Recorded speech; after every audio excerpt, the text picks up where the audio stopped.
So check this out. Today, I'm going to be showing you guys how to paint white hair. Now you can see I have the beautiful, one of the greatest superheroes ever, Storm. And one of Storm's key features is, of course, her white hair. So it was only necessary that I brag about this tutorial and show you guys how you can paint white hair. This also applies to white fur. So if you're painting like a polar bear, or you're painting, let's say a cat, you're painting any type of animal that got white fur, this applies also. So I'm going to take you guys through a step-by-step tutorial on how exactly you can achieve white hair, how you can achieve that nice soft look to it, how you can also make it look a bit more realistic and less cartoony. So before we get into that tutorial, I need you guys to help me grow this channel to 1,000 and beyond. The best way you can show me support is by hitting that subscribe button or sharing the video. Now let's get into it. All right, so let's start off with the palette that I'll be using. I'll be using the Oxide Purple, some Payne's Gray, some black, some yellow ochre, and of course some titanium white.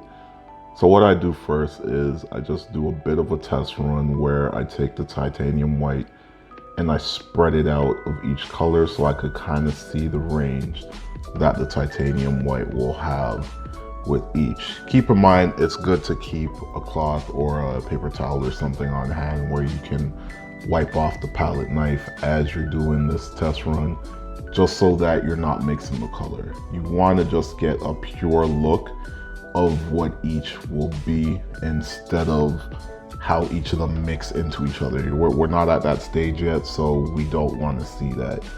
So we're just gonna mix the titanium white on our last one, and then now we will have a pretty much a good range of how it would look with the white, where it's just the mid-tone to the full. Then for my medium, I'm gonna be using liquid, of course, and I'm gonna be using it very sparingly for the first 2 layers. I'm not gonna be using much.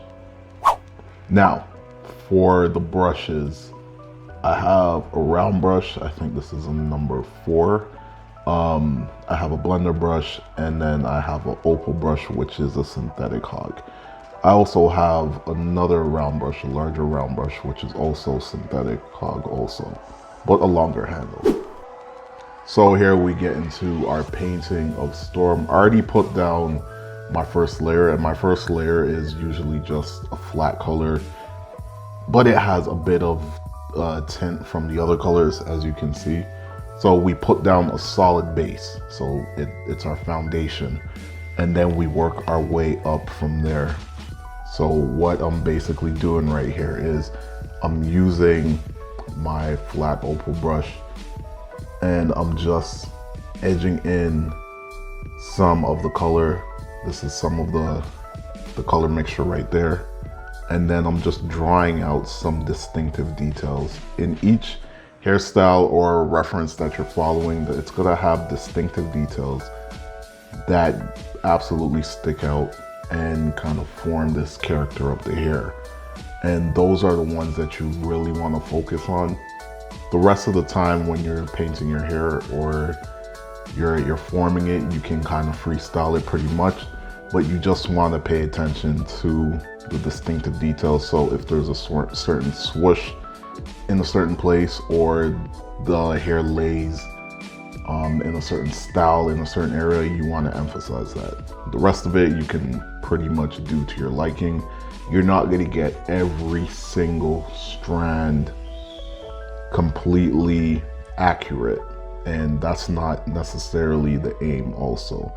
So here I'm just taking the smaller round brush and I'm edging in some of the darker tones. This is the Payne's Gray, and I don't really use the black too much, but I just use the black on a bit of the edging where it meets the skin and the crown.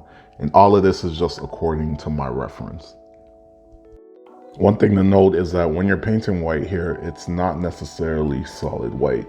And you see me adding in the purples and the grays, and that's just because white hair reflects off of the environment that it's around. So for my reference, this is what my reference consists of in terms of the environment, so I included these colors. For you, it might be different. It might be reds, it might be blues, it might be yellows, but you're gonna have to include some of that into your hair. So here in this step, what I'm doing is I'm just taking that flat opal brush again, and I'm just drawing some of that color down into some titanium white and kind of seeing how it mixes and pulling that color out. One thing with painting is that I've learned that it's not just an exercise of laying the color straight on, it's more of a push and pull with oil paint. So even here, I'm taking that large round brush and again, just bringing out some of those distinctive features that are according to my reference. And I'm bringing it out with that purple. And these are pretty much the beginning stages of starting to see the hair form. So you're starting to see some of the deep dark color in the corner here. And then now we get into more of forming it, more of molding. And I take that large round brush again, and now I'm bringing back in the white, reintroducing the white to the hair. And it's mainly on the outer edge because that's where the light source.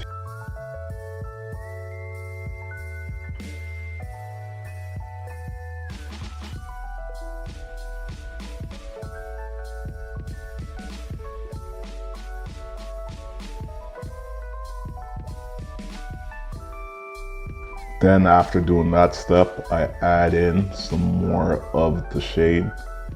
And this is just to sort of bring out some more strands of the hair and add some more depth to it. So after we finish this step, what we're gonna do is let our painting dry, and then we're gonna move on to adding our final layers and some of our small details. So right there, I had a jar mixed of stand oil with some Gamsol to thin it out, and I'm just going over the parts of the hair, just adding some more oil. And this is pretty much going to be doing a wet into wet. You can also use linseed oil, that's completely fine. You just don't want to go back and use liquid because you want it to be following that fat over lean rule, and you want it to have that thick oil consistency. That's why I use the stand oil. It's one of the thickest mediums. So here I'm going back in, adding some of the shadows, again bringing out some more strands of hair. And now here I'm using that small round brush again, bringing out some more strands.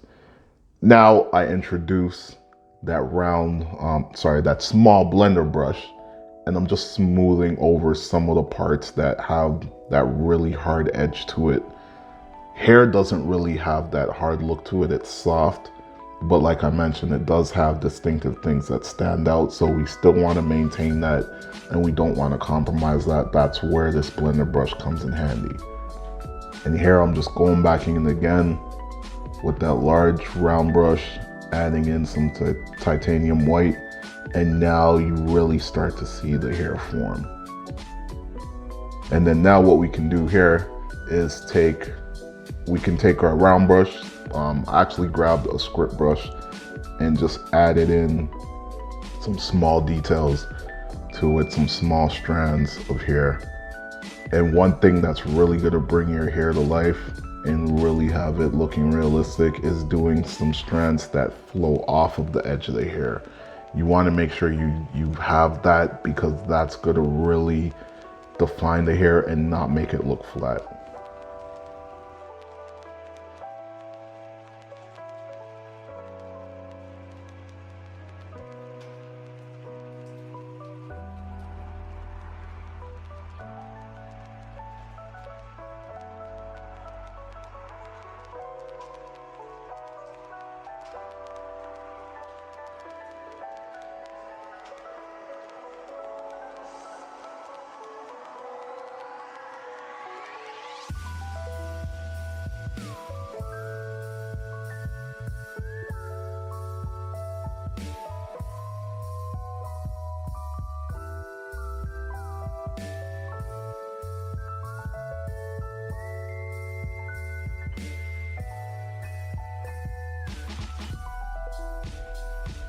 And just as you did with the highlights and going off the edge, you want to make sure that you go in with the shadows and add some fine hairs that are within the actual body of hair.